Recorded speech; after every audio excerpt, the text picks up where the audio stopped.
نحمده ونصلي على رسوله الكريم اما بعد فقد قال الله تبارك وتعالى كما ورد في سورة لقمان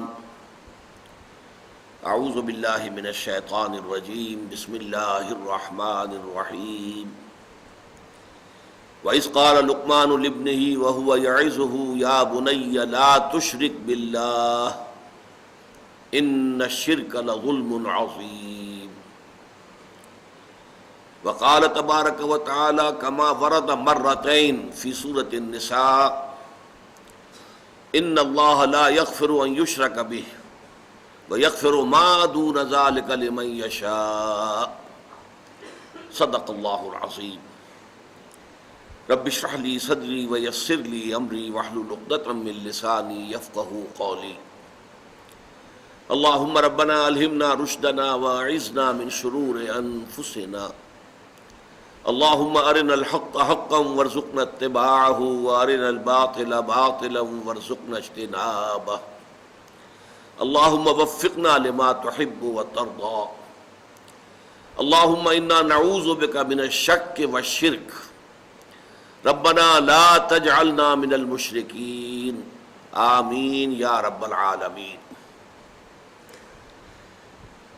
معزز حاضرین اور محترم خواتین، آپ کے علم میں ہے کہ آج ہمیں ایک نہایت اہم موضوع پر گفتگو کرنی ہے، حقیقت و اقسام شرک۔ آپ کے علم میں ہے کہ اسلام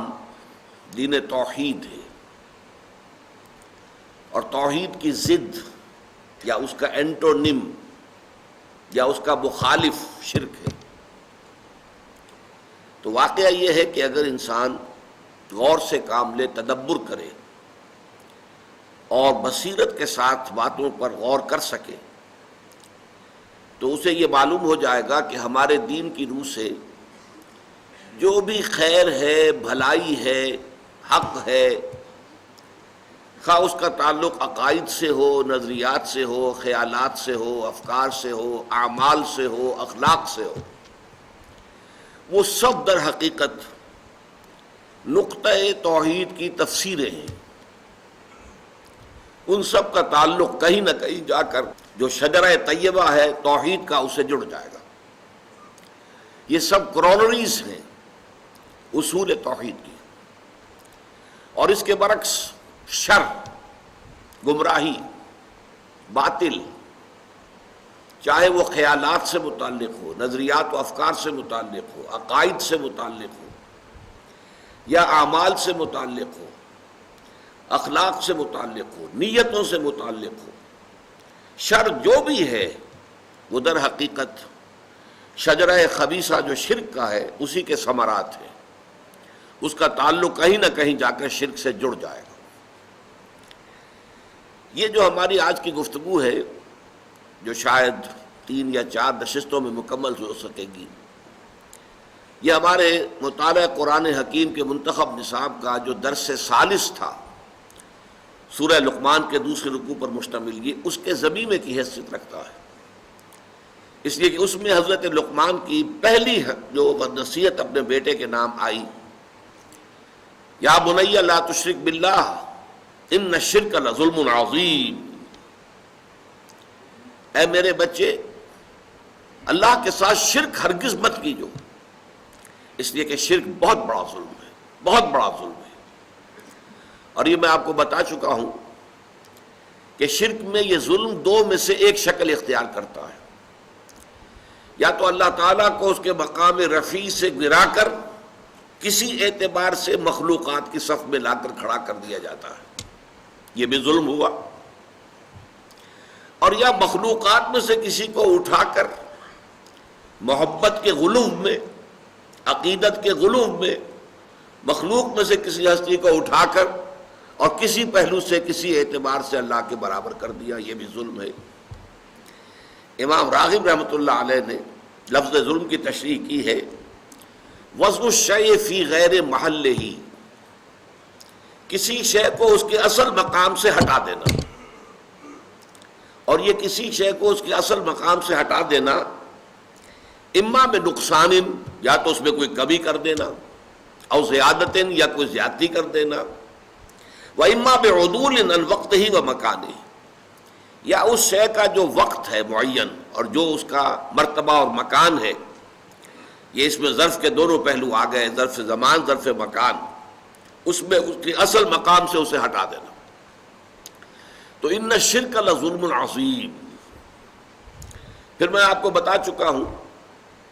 سورہ نساء میں 2 مرتبہ یہ آیت آئی جو میں نے آج بھی تلاوت کی ہے آغاز میں، ان اللہ لا یغفر ان یشرک بہ، یہ آیت نمبر 48 اور 116 یہ آیات ہیں سورہ نساء کی۔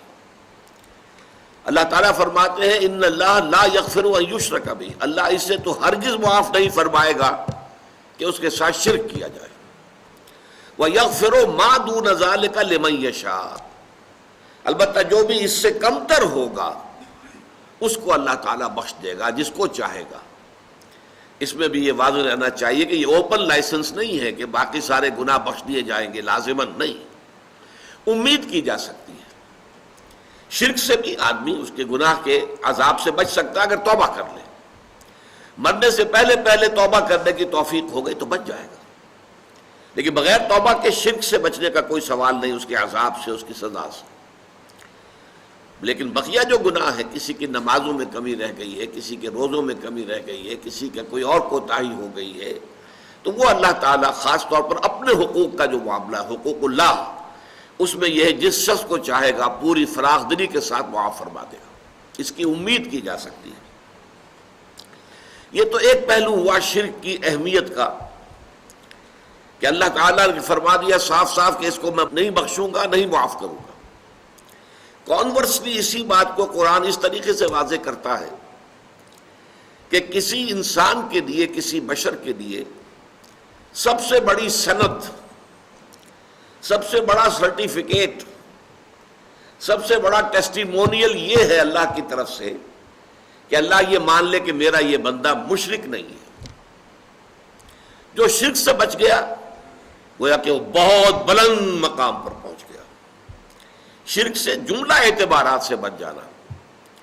یہ نہیں کہ ایک شکل بت پرستی کی تھی وہ چھوڑ دی، لیکن اور پرستشیں جاری ہیں، دولت کی پرستش جاری ہے، اس میں حلال اور حرام کی تمیز ہے ہی نہیں، تو یہ اگر جاری ہے تو وہ معاملہ اور ہے۔